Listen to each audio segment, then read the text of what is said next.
बिस्मिल्लाहिर्रहमानिर्रहीम।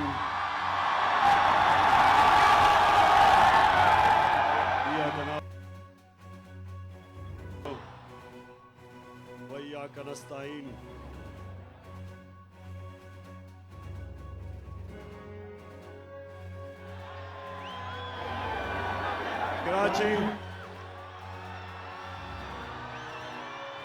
कराची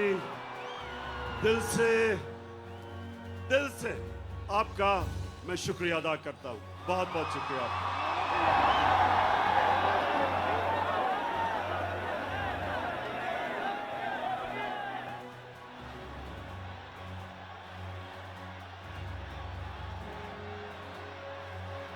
मेरे कराची के बाशऊर शहरियों, मैं आज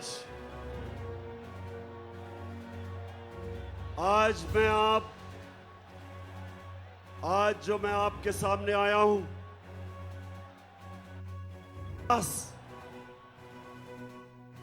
बातचीत करने आया हूं, क्योंकि मसला आपके मुस्तकबिल का है। कराची के लोगों, मसला आपके बच्चों के मुस्तकबिल का है। इसलिए मैं आज आया हूं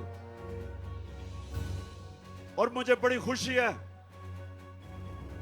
कि आज मैं सारी जगह पाकिस्तान के झंडे देख रहा हूं, क्योंकि मसला तहरीक इंसाफ का नहीं, पाकिस्तान का मसला है।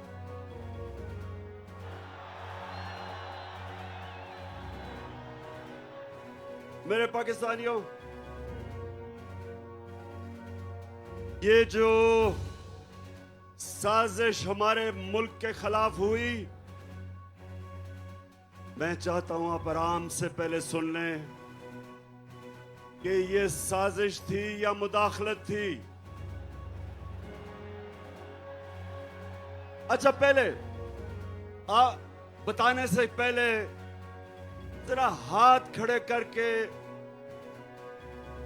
पहले मुझे बताएं कि मुदाखलत थी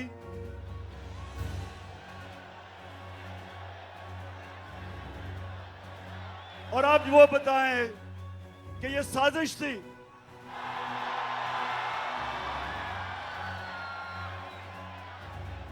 साजिश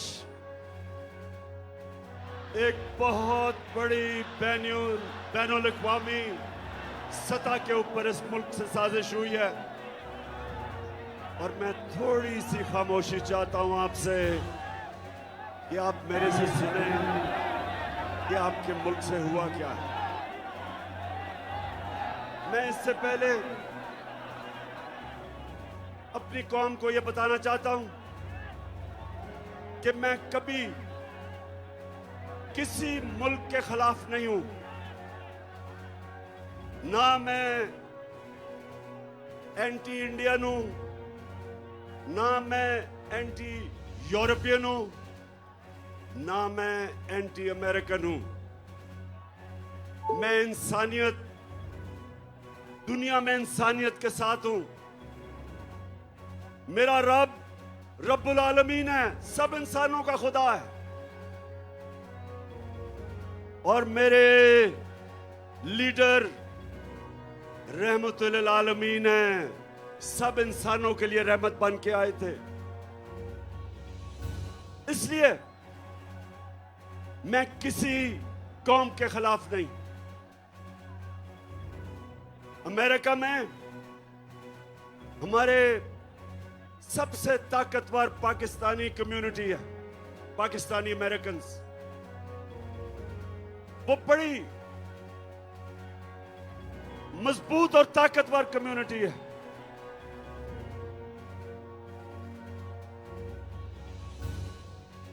और वो भी पाकिस्तान को पैसे भेजते हैं जिस पे हमारा मुल्क चलता है।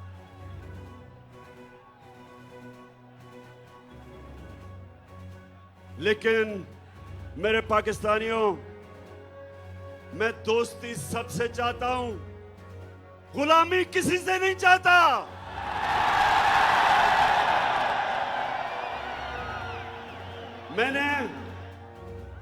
और पाकिस्तानी कौम सुन लो, ये मैं आज आपको कराची आया या आपको ये बताने के लिए, लोगों ने कहा कि इमरान खान तुम्हारी जान को खतरा है, बैरूनी साजिश भी अंदरूनी भी, माफिया बैठे हुए हैं आपकी जान के पीछे। पाकिस्तानियों, मेरी जान इतनी जरूरी नहीं जितनी आपकी आजादी इस मुल्क को जरूरत है। ये जो साजिश हुई है, ये आपको गुलाम रखने की साजिश हुई है। एक मीर जाफर को हमारे ऊपर मुसल्लत कर दिया। नौजवानों जो तारीख नहीं जानते, मीर जाफर कौन था? मीर जाफर कौन था? मीर जाफर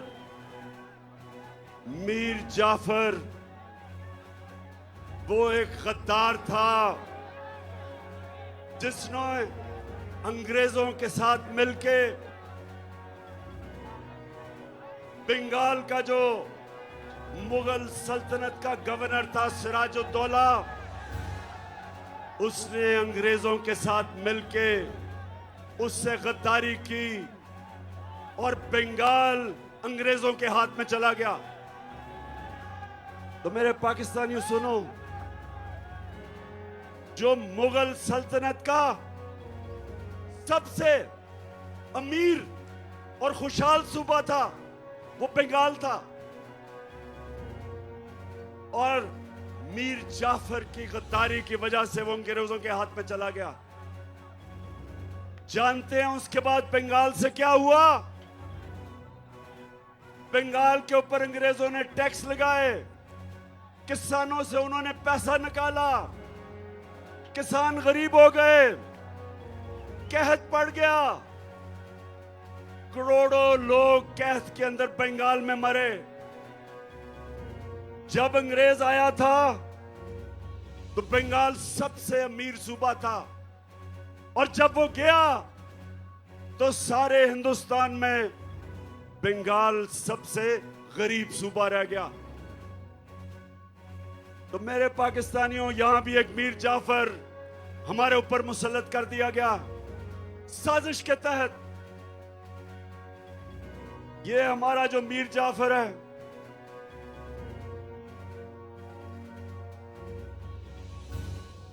सामने उधर से उतर जाओ, वो गिर जाएगा। प्लीज नीचे उतर जाओ, उतर जाओ। नौजवानों, मेरी बात सुन रहे हो? नीचे आ जाओ, वहां नीचे आ जाओ, वो गिर जाएगा। असल में कराची वालों, ये ग्राउंड बहुत छोटी पड़ गई है। मेरे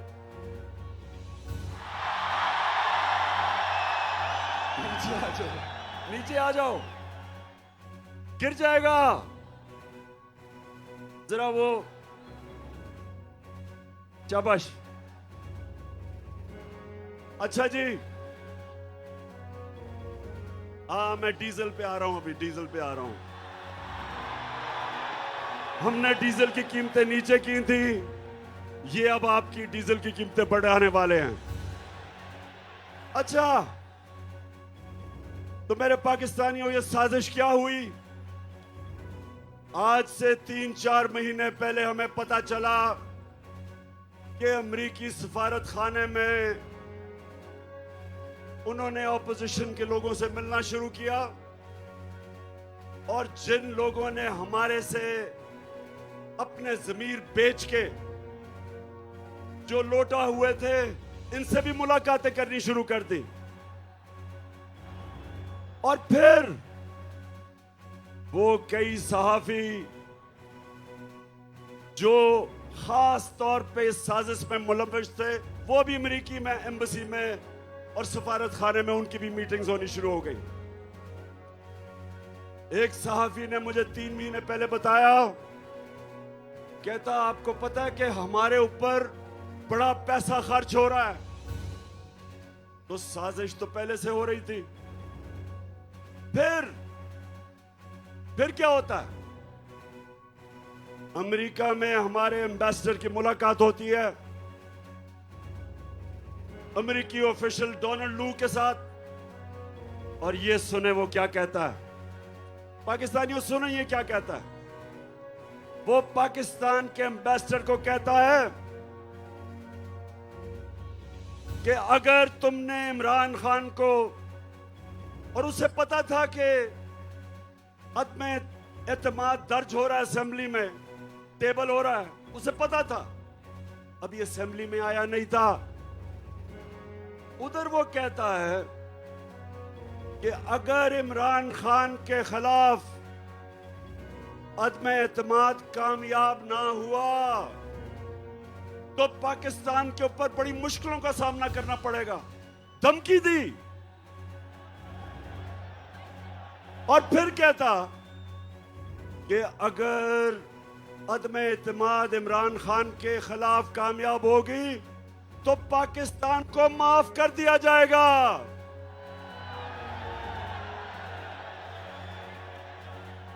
पाकिस्तानियों, मुझे ये बताओ कि इससे शर्मनाक धमकी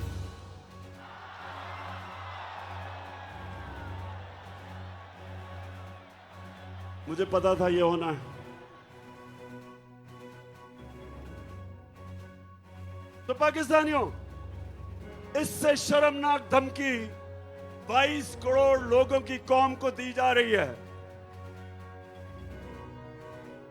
और किसको दे रहे हैं?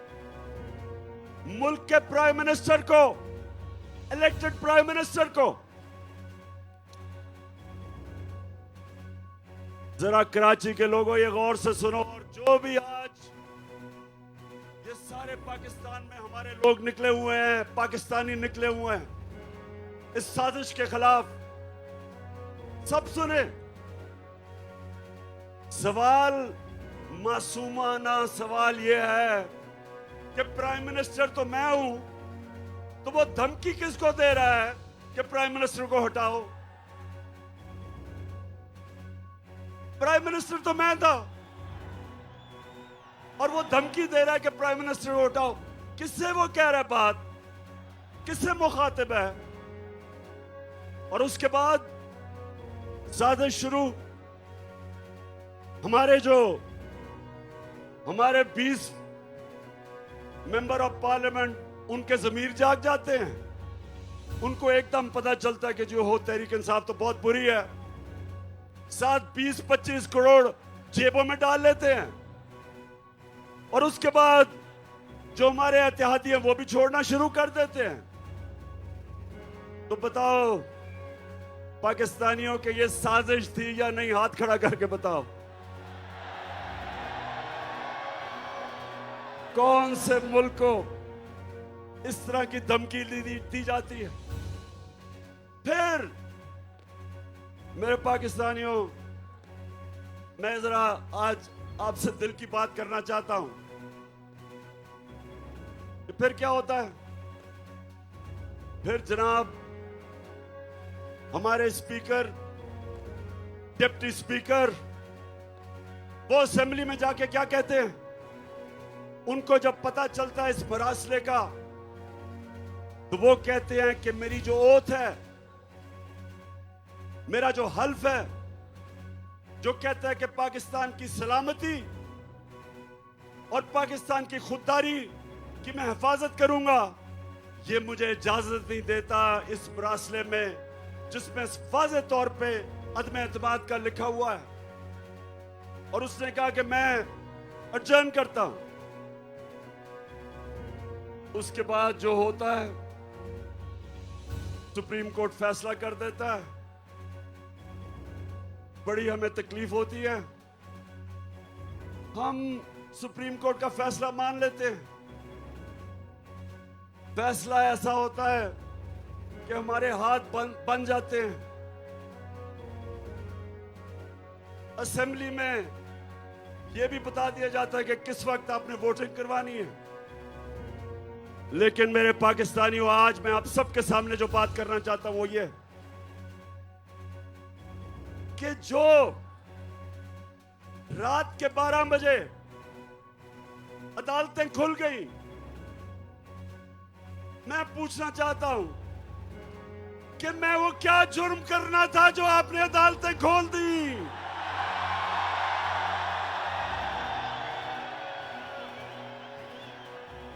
मैं वो पाकिस्तानी हूं जिसने अपनी जमात का नाम इंसाफ की तहरीक रखा। मैंने पूरी तरह आजाद अदलिया की जंग लड़ी। मुझे जनरल मुशर्रफ ने जेल में डाला क्योंकि मैं आजाद अदलिया की जंग लड़ रहा था। मैंने आज तक कभी पाकिस्तान का कानून नहीं तोड़ा। मैं क्रिकेट के जमाने से, जब 45 साल से पाकिस्तानी कौम मुझे जानती है, कभी मैंने अपनी कौम को क्रिकेट की खेलों की ग्राउंडों पर शर्मिंदा नहीं करवाया।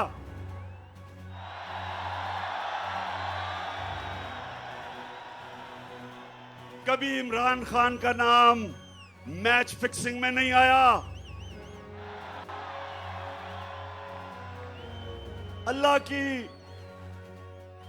अल्लाह का करम ऐसा, उसने मेरी मदद की। पाकिस्तान के दो सबसे बड़े खैराती इदारे, दो शौकत खानम हॉस्पिटल बनाए और तीसरा सबसे बड़ा कराची में बन रहा है। 2 यूनिवर्सिटीज बनाई। नमल और अलकादर, जिधर 90% बच्चों का मुफ्त तालीम मिलती है। अस्पताल में 75% कैंसर के मरीजों को मुफ्त इलाज होता है। और मुझे पाकिस्तान के सुप्रीम कोर्ट ने सादिक और अमीन का वाहिद सियासतदान हूं।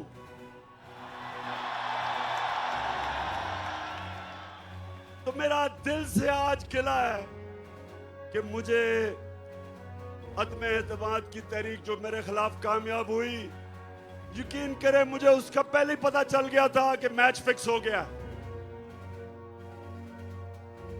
लेकिन जो मुझे तकलीफ हुई कि मेरे खौफ में कि मैं कोई जुर्म कर दूंगा, कोई आइन तोड़ दूंगा, रात के 12 बजे जो अदालतें खोली, वो सारी जिंदगी मेरे दिल में बात रह जाएगी।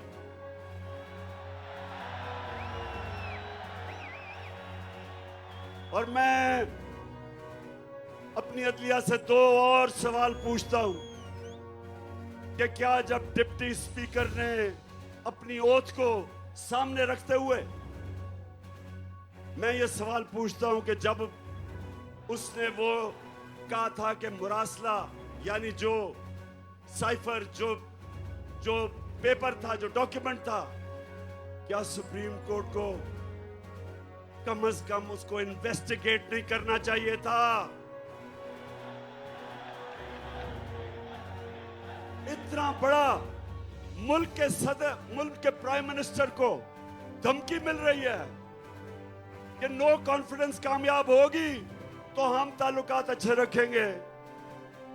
और फिर ये भी कहते हैं, ये सुने जरा, कि अगर वो कामयाब हो गई तो उनको पता था किसने आना है। मीर जाफर अचकन सलवा के तैयार बैठा था और उन्हें पता था कि जैसे ही मीर जाफर आएगा तो वो बड़े जूते पॉलिश करने का वो एक्सपर्ट है, चेरी ब्लॉसम।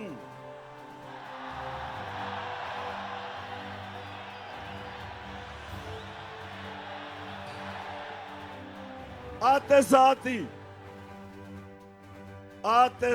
ही चेरी ब्लॉसम को हुक्म मिला, मीर जाफर को, कि डू मोर करो, दहशतगर्दी के खिलाफ अभी और काम करो। मेरे दौर में एक दफा, सुने कराची के लोगों, एक दफा सदर ट्रंप, उसने पाकिस्तान को कहा कि हम दहशतगर्द, पाकिस्तान से दहशतगर्दी हो रही है। अभी भी आप ट्वीट देखें जो उसको मैंने जवाब दिया मैंने उसको ये जवाब दिया कि पाकिस्तान वो मुल्क है जिसने सबसे ज्यादा आपकी जंग में कुर्बानियां दी हैं, बजाय हमारा शुक्रिया अदा करने के लिए। अभी भी मेरी ट्वीट है। और सदर ट्रंप के साथ जब मैं अमेरिका गया, आप उठा के देखें कि कभी भी शायद ही किसी पाकिस्तान के प्राइम मिनिस्टर को वो इज्जत मिली जो उसने मुझे अमेरिका में इज्जत दी थी। पाकिस्तानियों, नया बनेगा पाकिस्तान, डट के खड़ा है अब इमरान। नया बनेगा पाकिस्तान, डट के खड़ा है अब इमरान। ठीक करेगा सब कप्तान, नया बनेगा पाकिस्तान। नया बनेगा पाकिस्तान, नया बनेगा पाकिस्तान, डट के खड़ा है अब इमरान। नया बनेगा पाकिस्तान। तो मेरे कराची के बाशऊर शहरियों, मैं अमेरिकनों को अच्छी तरह जानता हूं, मैं यूरोपियंस को अच्छी तरह जानता हूं, इन सब सियासतदानों से मैं बेहतर जानता हूं। आप जब अपने मुल्क की दिफा करते हैं, अपने मुल्क के मफादात के लिए आप स्टैंड लेते हैं, वो आप पे प्रेशर जरूर डालते हैं, लेकिन आपकी वो इज्जत करते हैं। लेकिन जब अब उनके बूट पॉलिश करते हैं चेरी ब्लॉसम से, वो इज्जत नहीं करते।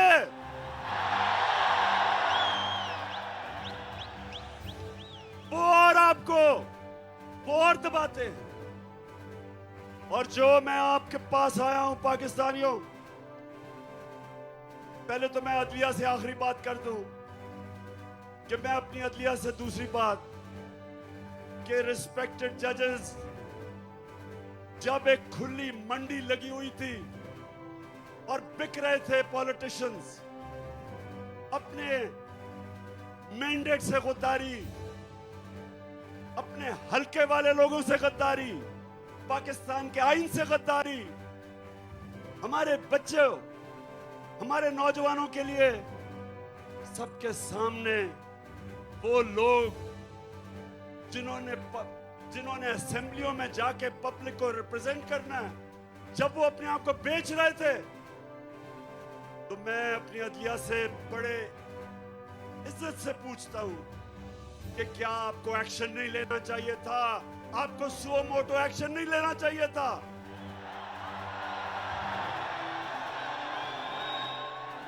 क्या ये हमारा आईन इसकी इजाजत देता है? बताएं, इजाजत देता है कि आपसे वोट लेके आए और वहां जाके अपने आप को 20 करोड़ रुपए पे अपना जमीर बेच दें और फिर एक बाहर की साजिश का हिस्सा बन के अब घमंड करा दें? पाकिस्तानी कौम जिधर भी आज ये देख रहे हैं, क्योंकि सारी पाकिस्तान में मेरे सुन रहे हैं, आपने इन जमीर फरोशों को कभी माफ नहीं करना।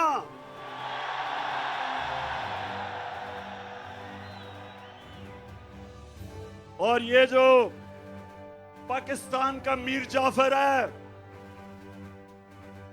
ये जो हर जगह सूट पहन के और टाई पहन के फिरता है अपनी आंखों को बताने के लिए, जी मैं भी आप ही की तरह हूं, इसको मुझे ये बताएं कि ये इंपोर्टेड हुकूमत नहीं, आवाज नहीं आ रही, इंपोर्टेड हुकूमत। मैं अपने सारे पाकिस्तान, जितने भी पाकिस्तानी और बैरून मुल्क पाकिस्तानियों को आज खास तौर पे मैं यहां से आपको सलाम पेश करता हूं कि जिस तरह आप निकले हुए हैं, आप इस साजिश के खिलाफ निकले हुए हैं, मैं आज आपको सलाम करता हूं।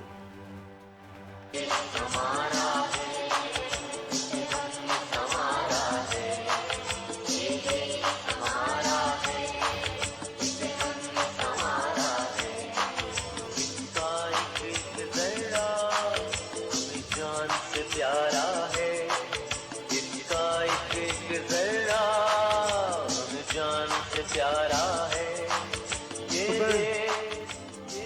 मेरे कराची के बाशऊर शहरियों और जितने भी पाकिस्तानी आज सारे पाकिस्तान में ये देख रहे हैं, मैं जो आपको पैगाम देना चाहता हूं वो सबसे बड़ा ये है कि अगर ये साजिश कामयाब हो जाती है तो यह याद रखना, कोई पाकिस्तान का प्राइम मिनिस्टर अमेरिका की धमकी के सामने खड़ा नहीं होगा।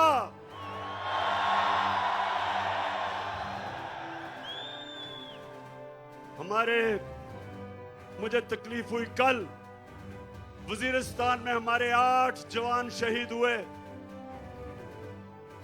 जितने हमारे फौज ने कुर्बानियां दी हैं, ये जो अमेरिका की जंग में हमने शिरकत की, 6,500 हमारे फौजियों ने कुर्बानियां दी, ऑफिसर्स ने दी। मेरी वालदा की तरफ से एक जनरल ने कुर्बानी दी, मेरे वालिद की तरफ से, उस फैमिली से दूसरे जनरल ने कुर्बानियां दी। हम सब जिनकी फैमिलियां फौज में हैं, सबको पता है कि ये जो अमेरिका की जंग में हमने कितनी कुर्बानियां दी। लेकिन किसी को याद है कि हम इस जंग में कैसे शिरकत किए? मैं आपको बताता हूं। एक धमकी आई अमेरिका से। जनरल मुशर्रफ अपनी किताब में लिखता है कि अमेरिका ने कहा अंग्रेजी में कि we will bomb you into stone age, कि हम आपके ऊपर, अगर आपने हमारे साथ ना चले तो हम आपके ऊपर बमबारी करके आपको पीछे ले जाएंगे। एक धमकी, चारों शाने चित उनकी फौज में शिरकत कर ली, 80,000 अपनी लोगों को मरवा दिया, अरबों डॉलर का नुकसान करवा दिया। कबायली इलाके को हमने उजाड़ दिया। 35 लाख लोग कबायली इलाकों से नकल मकानी की और कई कराची में आ गए। पूछे उनके ऊपर क्या गुजरी। 400 ड्रोन अटैक हुए पाकिस्तान में। ड्रोन अटैक्स में एक दफा स्कूल के बच्चे, 60 स्कूल के बच्चे मर गए। कई दफा जनाजों पे ड्रोन अटैक, शादियों पे ड्रोन अटैक, गांव के अंदर 400 ड्रोन अटैक हुए। तो सवाल ये पूछता हूं मैं कि एक धमकी दी अमेरिका ने और हमने अपने मुल्क की तबाही की, तो मेरे से जब क्या गिला अमेरिका को? मैंने अमेरिका का क्या बिगाड़ा है? मैंने सिर्फ उनको यह कहा, जब मेरे से इंटरव्यू में पूछा कि आप अमेरिका को बेस देंगे, यानी कि फिर से उनकी जंग में शरीक होंगे, तो तब मैंने कहा एब्सोल्युटली नॉट। देखें पाकिस्तानियों, सुनो गौर से मेरी बात। एक मुल्क का प्राइम मिनिस्टर वो मुल्क के बाप की जगह रखता है। उसकी कौम, उसके बच्चे होते हैं। 22 करोड़ पाकिस्तानी, जब मैं प्राइम मिनिस्टर था, मेरी जिम्मेदारी है मैं उनको किसी की जंग में ले जाऊं और मेरे लोग शहीद हों, मेरी फौजी शहीद हों, ये मेरी जिम्मेदारी है। मैं कभी अपने लोगों को किसी और मुल्क के लिए कुर्बान नहीं कर सकता।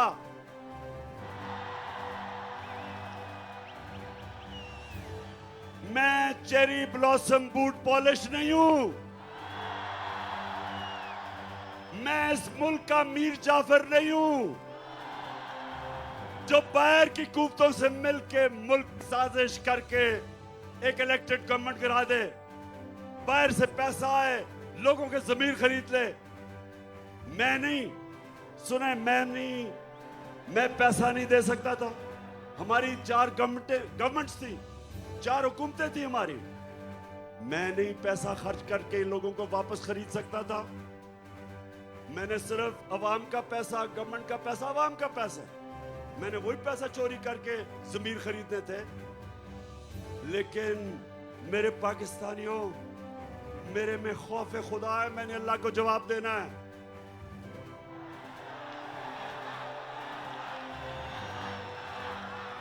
और मैं क्या अपने नौजवानों के लिए, अपने बच्चों के लिए मैं क्या मिसाल दूंगा कि मैं अपनी हुकूमत बचाने के लिए रिश्वत दे रहा हूं, जमीन खरीद रहा हूं?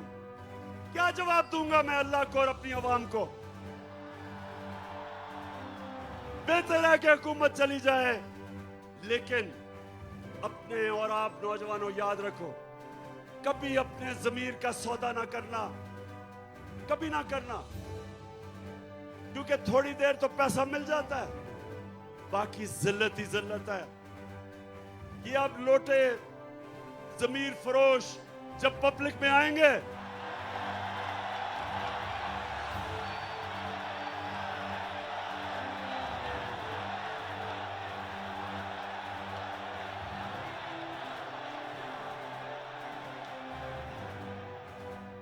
मेरे पाकिस्तानियों, कराची के बाशऊर लोगों, मैं इसलिए आपको कह रहा हूं कि अगर ये साजिश कामयाब हो गई, इसी तरह धमकियों में हमारे प्राइम मिनिस्टर घुटने टेक देंगे, अपने लोगों के मफादात के खिलाफ, अपने लोगों के मफादात कुर्बान करेंगे किसी और ताकत के लिए।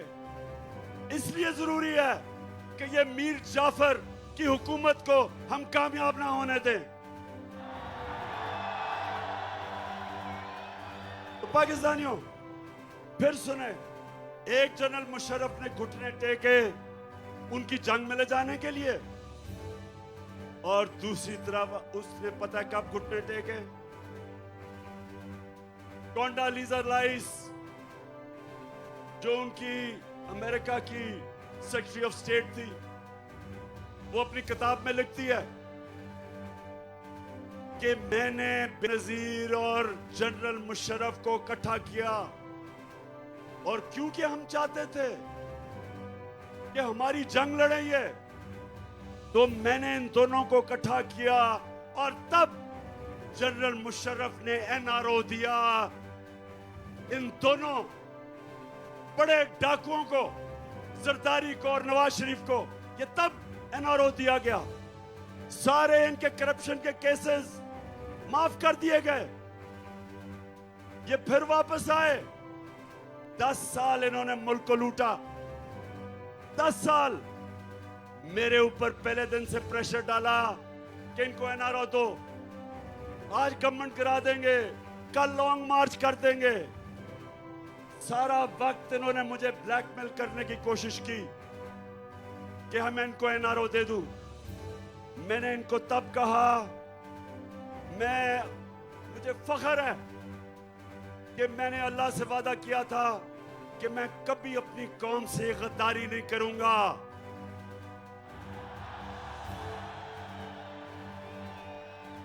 एनआरओ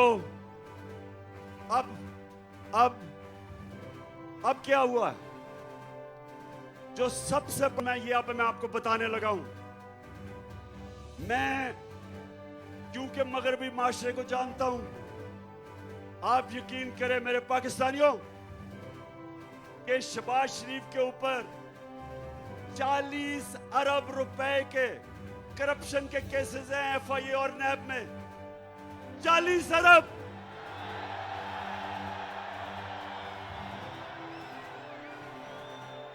जो मैं मगरबी माशरा जानता हूं, अपने मुल्क में अगर ये शहबाज शरीफ वहां होता और इसके ऊपर 40 अरब रुपए के करप्शन के केस होते, तो इसको मकसूद चपड़ासी भी ना रख सकते। हमारे मुल्क की तौहीन, इससे ज्यादा तौहीन क्या हो सकती है कि एक बेल के ऊपर, एक जमानत के ऊपर आदमी, उसको मुल्क का हमने प्राइम मिनिस्टर बनवा दिया। इन्होंने बनवाया अपने मुल्क में। इनके क्या इखलाकी स्टैंडर्ड्स हैं और हमारे मुल्क में इसको ऊपर मुसल्लत किया है। यानी ये हमें कितनी नीची नजर से देखते हैं। पाकिस्तानियों, ये हमें क्या समझते हैं कि एक जमानत के ऊपर डाकू को प्राइम मिनिस्टर बना दिया और जमानत में इसका जो बेटा है वो चीफ मिनिस्टर पंजाब का बन गया। सोचे सारी पाकिस्तानी कौम, मैं आप सबको कहता हूं कि गौर से सोचे कि हमारे मुल्क से हो क्या रहा है। कहां उनकी जमहूरियत और उनकी मॉरल स्टैंडर्ड्स, उनकी अखलाकियात, और हमारे मुल्क से क्या किया जा रहा है। इनको इसलिए चोरों को मुल्क के सरबराह बनाते हैं क्योंकि ये चोर बड़ी आराम से इस्तेमाल हो सकते हैं। इनका अपने पैसे बचाने के लिए ये हर गलत काम करने के लिए तैयार हो जाते हैं, इसलिए इनको लेके आते हैं सामने। और अभी से ही, पहले से ही वो सिग्नल दे रहा है जी कि बेगर्स आर नॉट चूजर्स। उनको पहले ही पैगाम पहुंचा रहा है कि जो कौम मकरूज होती है उसको गुलामी करनी पड़ती है। शहबाज शरीफ, तुम्हें गुलामी करनी पड़ती है, ये कौम गुलामी नहीं करेगी।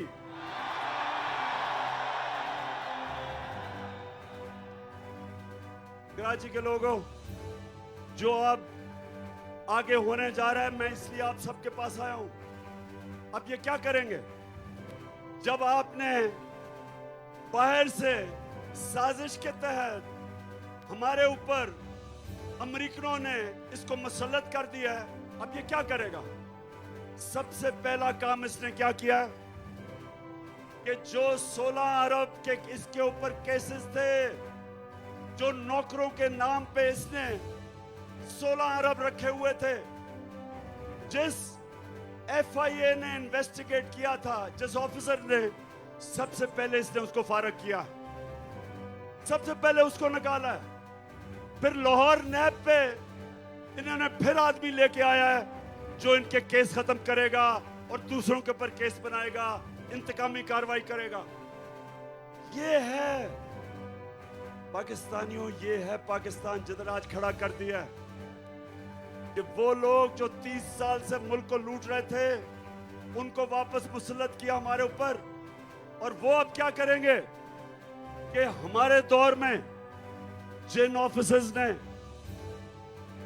बड़ी मुश्किलों से, ऑफिसर्स डरते थे इनके खिलाफ एक्शन लेते हुए, तो जिन ऑफिसर्स ने इनके खिलाफ अपनी ड्यूटी करते हुए इनकी चोरी पकड़ी थी, अब उनके ऊपर इंतकामी कार्रवाई होगी।